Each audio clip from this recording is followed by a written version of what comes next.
Hello friends, the topic I'll teach today is blood relations. This is a very important topic and you can expect 2 to 3 questions in your IBPS SBI PO exam from this topic. So start with basics. So this video will cover the basics on blood relationship. So first of all, 3 basic relationship which we all need to know. Mother side, आपके mummy के जो रिश्तेदार हैं उनको हम कहते हैं maternal. Father side, आपके पापा के जो रिश्तेदार हैं उनको हम कहते हैं पैटर्नल.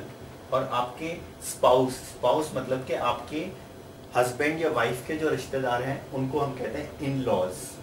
ठीक है, ये एक बेसिक प्रिंसिपल हो गया कि मम्मी के साइड के रिश्तेदारों को मैटरनल, पापा के साइड के रिश्तेदारों को पैटर्नल और वाइफ या हस्बैंड के रिश्तेदारों को इन लॉज कहेंगे. तो सबसे पहले हम देखते हैं कुछ रिलेशनशिप्स जो हमें पता होनी चाहिए. सबसे पहले मदर्स मदर या फादर्स मदर, उनको हम बोलेंगे ग्रैंड मदर.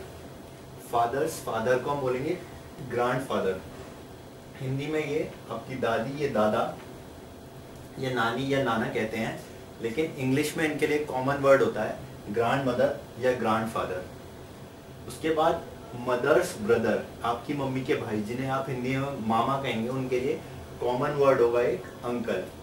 चाहे वो आपके मम्मी के भाई हो चाहे वो आपके पापा के भाई हो, तो आपके चाचा या मामा जो होंगे उनको हम अंकल बोलते हैं. सिमिलरली जो आपकी मम्मी की सिस्टर या पापा की सिस्टर होंगी उनको हम आंट बोलेंगे. तो इंग्लिश में सभी वर्ड्स कॉमन होते हैं. हिंदी में इसके लिए आपको मदर सिस्टर के लिए आप मासी बोलेंगे और फादर सिस्टर के लिए आप बुआ बोलेंगे. तो इंग्लिश में कॉमन वर्ड होगा आंट. सन्स वाइफ, आपके बेटे की पत्नी, उसको हम डॉटर इन लॉ बोलेंगे. डॉटर्स हस्बैंड, आपकी बेटी के जो पति होंगे वो सन इन लॉ होंगे. हस्बैंड वाइफ्स ब्रदर, उसको हम बोलेंगे brother in law.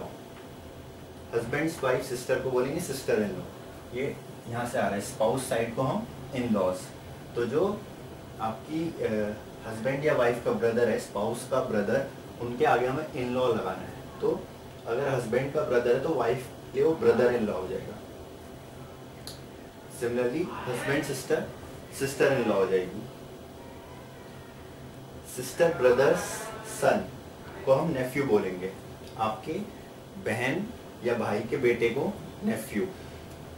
Sister brothers daughter को हम नीस बोलेंगे. ठीक है, तो ये एक बेसिक रिलेशनशिप्स हैं जो हमें थोड़ा सा याद रखने हैं. मतलब बेसिकली हमें पता होता है सब, लेकिन कंफ्यूजन ना हो इसलिए ये एक ब्रीफ में दिया गया है क्या क्या हमें याद रखना होगा या क्या हमें पता होना चाहिए. क्योंकि कई बार क्वेश्चंस आते हैं कि आपका आपने ये रिलेशन फाइंड कर लिया कि उसमें जो पर्सन है वो मेरे ब्रदर का, मतलब जो सपोज से ए के ब्रदर है बी और बी का बेटा है सी, तो वो पूछेगा ए और सी में रिलेशनशिप क्या है, तो आपको बताना होगा वो नेफ्यू होगा. इस तरह से. तो ये चीज़ आपको एक बेसिक्स याद रखने होंगे. इसमें आपको पता है तो बहुत अच्छी बात है. सेकेंड इंपॉर्टेंट थिंग इस टॉपिक में जो आती है उसको हम कहते हैं फैमिली ट्री.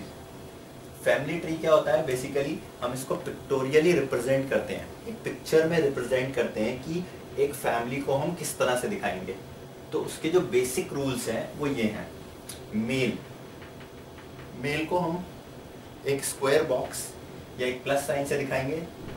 फीमेल को हम एक सर्कल या नेगेटिव साइन से दिखाएंगे, या हम दोनों का भी यूज़ कर सकते हैं. बट ये बहुत इंपॉर्टेंट है. हमें जैसे ही किसी क्वेश्चन में पता लगता है कि a particular person is a male, तो हम उसको एक स्क्वायर बॉक्स में कर दें या एक प्लस साइन लगा दें या दोनों भी कर सकते हैं. सिमिलरली जैसे ही फीमेल तो हम उसको सर्कल कर दें. ये हमें क्वेश्चन सॉल्व करने में बहुत ईजी रहेगा एट द एंड. तो अगर हम देखना चाहें हस्बैंड वाइफ का रिलेशनशिप कैसे हम लिखेंगे पिक्टोरियली, आपने एक स्क्वायर बनाया, उसके बाद एक सर्कल बनाया, इस पे प्लस इस पे माइनस लगाया. हालांकि एक चीज़ से भी आप कर सकते हैं बट दोनों चीज़ भी आप यूज़ कर सकते हैं. Family of 4 which is a husband wife son and daughter. तो हस्बैंड मतलब कि मेल, मेल के लिए हमने बॉक्स बनाया. वाइफ मतलब फीमेल, सन मतलब बेटा, बेटा मेल, मेल के लिए बॉक्स और डॉटर के लिए सन.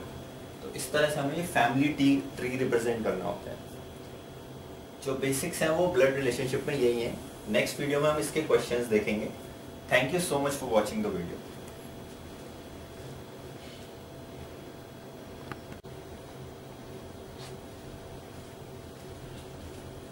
Hello friends, this is video number 2 in blood relationships. In this video we will take two examples which are two different forms of blood relationships we can expect in exam.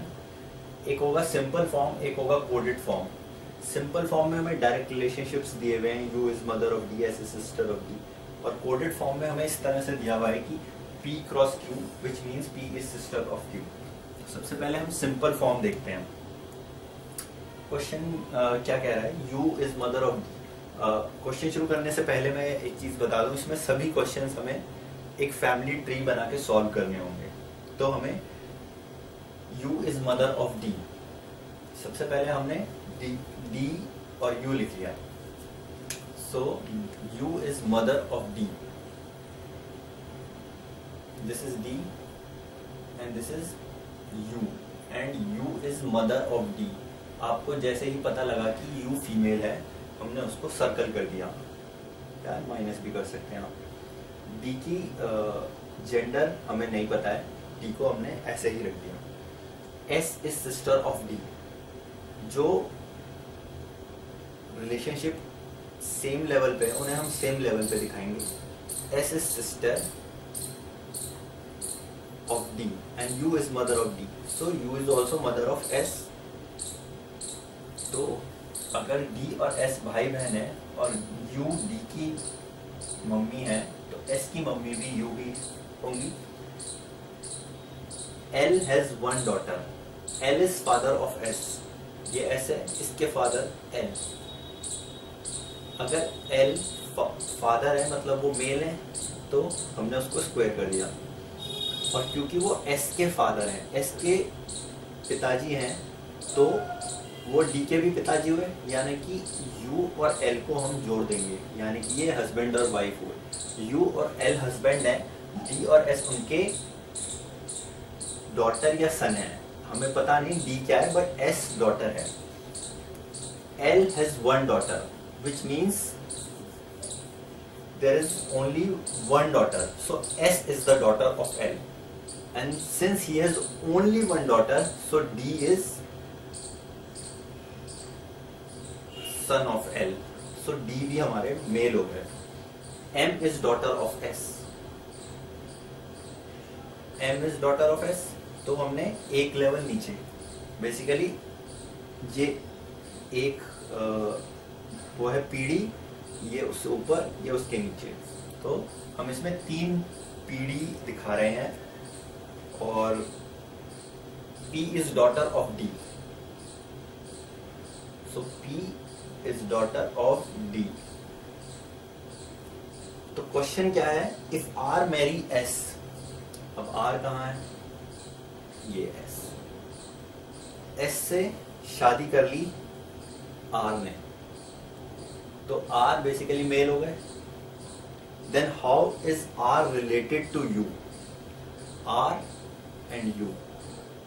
So U की बेटी हो गई तो ये U के दामाद हो गए, यानी कि ये U के सन इन लॉ हो गए. और how R is related to U? So R is son in law of U. Second question is, how is S related to P? S is sister of D. D's daughter is P. So S would be aunt. S would be aunt of P, right?